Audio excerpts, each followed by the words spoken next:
Good afternoon, everybody. My name is Brian McCall. I'm the Public Information Officer for the Clackamas County Sheriff's Office. We just wanted to update you today with a statement from Clackamas County Sheriff Angela Brandenburg about the shooting incident this morning involving two of our deputies. So we'll begin with the statement from Sheriff Brandenburg. She won't be taking any questions, but she will read the statement, and also we'll then talk with Dr. David Zonies, a trauma surgeon here at OHSU, who's familiar with the treatment that our deputies received and some of the details on their injuries. So we'll start with Sheriff Angela Brandenburg. Thank you. I am grateful beyond words that I can stand before you today and say that one of our deputies has already been released from the hospital and the other is expected to be released later today. Our deputies put themselves in harm's way each and every day, facing unknown circumstances, and I'm so thankful that both of our deputies survived today's potentially fatal encounter. Around 7 a.m. this morning, a deputy who was a field training officer with 10 years of experience with the Clackamas County Sheriff's Office and a recruit deputy in training were dispatched to a report of a burglary in progress at a business in the area of 70th Avenue and Southeast Johnson Creek Boulevard in unincorporated Clackamas County. The deputies arrived and located two males on the scene. While the deputies were contacting them, one of the suspects drew a pistol and began shooting at them. One deputy was struck in the arm, and the other deputy was struck in their ballistic vest and in their abdomen. At least one of the deputies returned fire, and neither of the suspects were shot. Other deputies responding to the call were able to take the two suspects into custody and quickly administer first aid to both of our deputies. In accordance with standard protocol, the investigation is being led by the Clackamas County Interagency Major Crimes Team in collaboration with the Clackamas County District Attorney's Office. Detectives from Oregon City and the Westland Police Departments are leading the Major Crimes Team investigation with assistance from Canby Police, Lake Oswego Police, Gladstone Police, Malala Police, the Oregon State Police, the FBI, and the ATF. The investigation is ongoing, and further information regarding the investigation will be released by the Clackamas County District Attorney's Office. I want to thank everyone who responded to the scene and our fellow law enforcement agencies, American Medical Response, and the amazing staff here at OHSU and our community for their outpouring of support. Thank you. I'll turn it now over to Dr. Zonies, and he'll answer some questions. Good afternoon. My name is David Zonies. I am one of the Associate Chief Medical Officers for OHSU Health System and a trauma surgeon here at OHSU. Earlier this morning, as you heard, there were two sheriff's deputies who were admitted to our trauma center after sustaining ballistic gunshots. They entered the trauma system. They were treated in our emergency department. I'm happy to report that one of the sheriff's deputies who sustained an injury, it was a ballistic injury to his pelvic bone, resulting in a fracture and to his flank, has already been discharged from the trauma center. So we're really pleased that he'll be making a full recovery.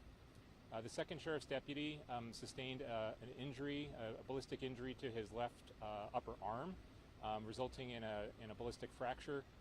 And he is currently still in our trauma center, but he's in good condition, and we're just actively monitoring him. And we anticipate that hopefully in the next day or so, he should also be released with hopefully a very good recovery.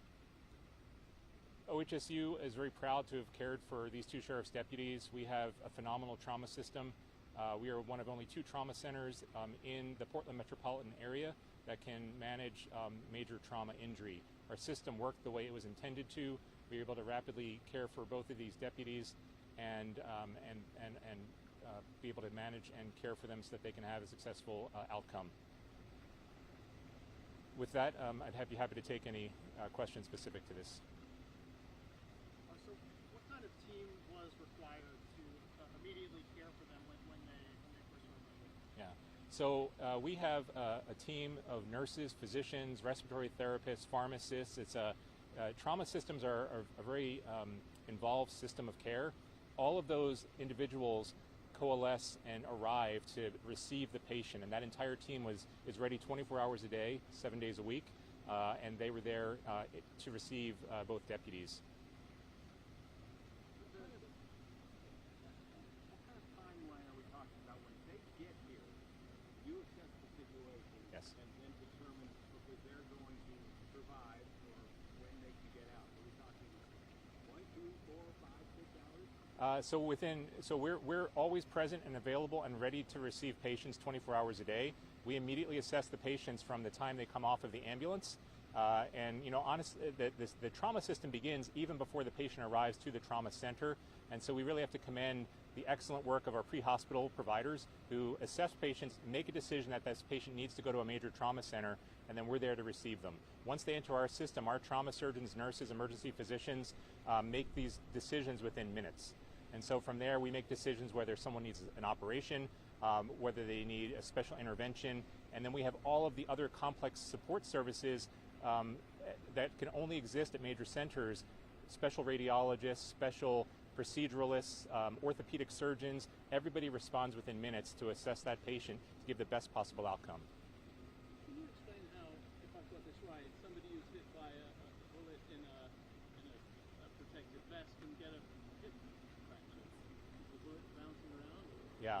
So bullets are funny things. They don't go in straight lines, and so once they leave the firearm, they tumble, they bounce, and when they hit an object, they continue to bounce as well. And so bullets can really either go in sometimes straight, but typically in off angles. And so this particular injury, the deputy was quite lucky. One, that he was wearing protective armor, and then secondly, that the injury, although it did fracture his pelvis, was just millimeters away from his internal organs, which would have led to a very different path, requiring emergency surgery and potentially a much different outcome. Did either that was the one who was not shot in the back and shot? I'm only aware of the injuries that we see at the time. Did either have more than one gunshot that hit them? I can't speak to the specifics around that, just the injuries that we identify.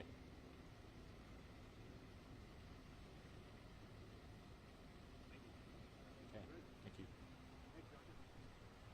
Thank you. That concludes our news conference on this, and we just want you to know that our next available update will likely come out around 3 o'clock this afternoon from the Clackamas County District Attorney's Office. And thank you very much for coming. I'm not suspecting their names, correct? I believe the names of the suspects, but we haven't released the names of the deputies yet. Thank you. All right. Thank you, everyone.